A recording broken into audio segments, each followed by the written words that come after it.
Merry Christmas po sa ating lahat. Gusto ko lang i-share sa inyo ang aming ginawa noong Christmas dahil gusto naming mag-bonding as a family.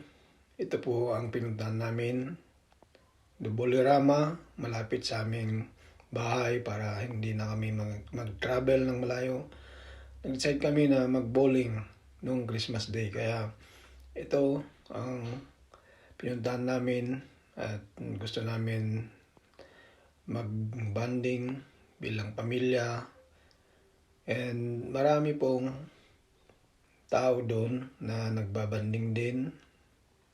Gustong mag-relax, gustong magkaroon ng activity sa Pasko. Kaya ito ang ginawa ng karamihan.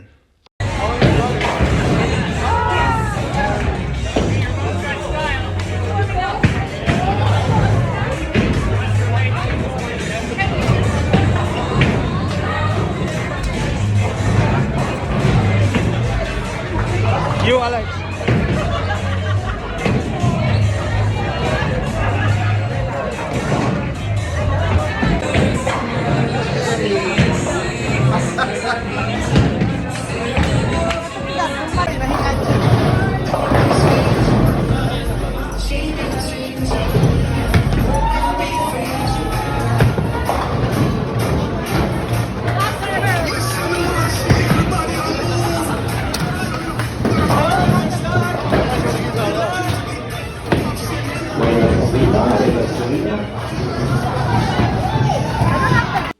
Magkaiba kasi ang pag-celebrate ng Christmas dito sa abroad saka dyan sa ating bansang Pilipinas.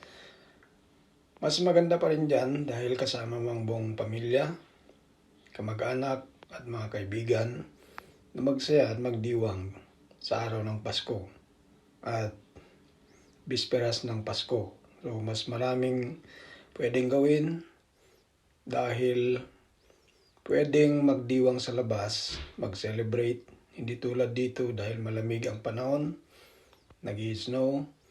Kaya sa loob ng bahay, mag-celebrate bilang pamilya. At mahirapan din yung mga iba makapunta, mag-celebrate ng marami. Dahil mahirap mag-travel ngayong winter season dito. Malamig ang weather. So, maraming salamat po.